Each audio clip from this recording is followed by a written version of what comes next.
नमस्ते। कई बार स्कूल और कॉलेजेस में लेक्चर्स फिनिश होने के बाद टीचर्स ये कहते थे, एनी डाउट्स, एनी क्वेश्चंस। और आपने अगर नोटिस किया होगा तो कुछ बच्चे बड़े कंसिस्टेंटली हाथ उठाकर सवाल पूछते थे। पर आप अगर उन बच्चों में से थे जिनके मन में कभी कोई सवाल नहीं उठता था, तो आपने अपने आप को बहुत बार ऐसे बच्चों के साथ कंपेयर जरूर किया होगा, ये सोचकर कि मेरे मन में कोई डाउट क्यों नहीं आता है। क्योंकि ये सवाल पूछने की टेंडेंसी को इंटेलिजेंस के साथ कनेक्ट किया जाता था। टीचर्स को लगता था कि बच्चे अगर डाउट पूछ रहे हैं, इट मीन्स उन्होंने उनकी बातों को ध्यान से सुना है, जो कि काफी हद तक सही बात होती है।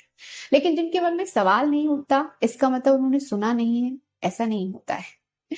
सवाल ना पूछने के 4 मेन रीजंस होते हैं। पहला तो ये कि जो टॉपिक चल रहा है वो आपके इंटरेस्ट का है ही नहीं, तो आपने कुछ सुनना जरूरी नहीं समझा। दूसरा, जो टॉपिक चल रहा है वो आपके सर के ऊपर से चला गया, तो कुछ समझ ही नहीं आया। तीसरा, कि टॉपिक से रिलेटेड सवाल तो आए हैं, लेकिन आपको लग रहा है शायद ये बड़े वियर्ड है, मैं पूछूं तो हो सकता है मेरा मजाक बन जाए।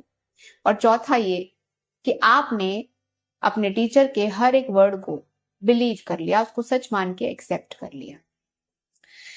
अगर आप ऐसे लोगों में से हैं जो दूसरों की बातों को बहुत जल्दी ट्रस्ट कर लेते हैं, अगर आप ऐसे लोगों में से हैं जो ज्यादा सवाल जवाब में बिलीव नहीं रखते हैं, अगर आप ऐसे लोगों में से हैं जो ये सोचते हैं कि काम ज्यादा करना चाहिए और बातें कम, तो आपके लिए ये सजेशन है मेरा कि जब जिंदगी की बात आती है तब एक पॉइंट पर आपको सवाल पूछने जरूरी हो जाते हैं।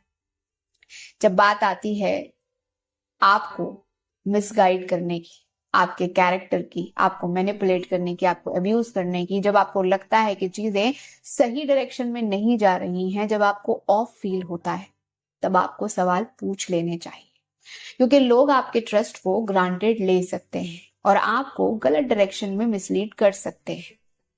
एंड यू नो व्हाट, अगर आपने सवाल नहीं पूछा समय रहते तो आप अपने आप को खो सकते हैं।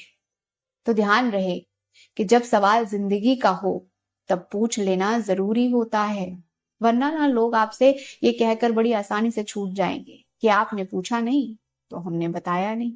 Keep smiling, keep shining. नमस्ते।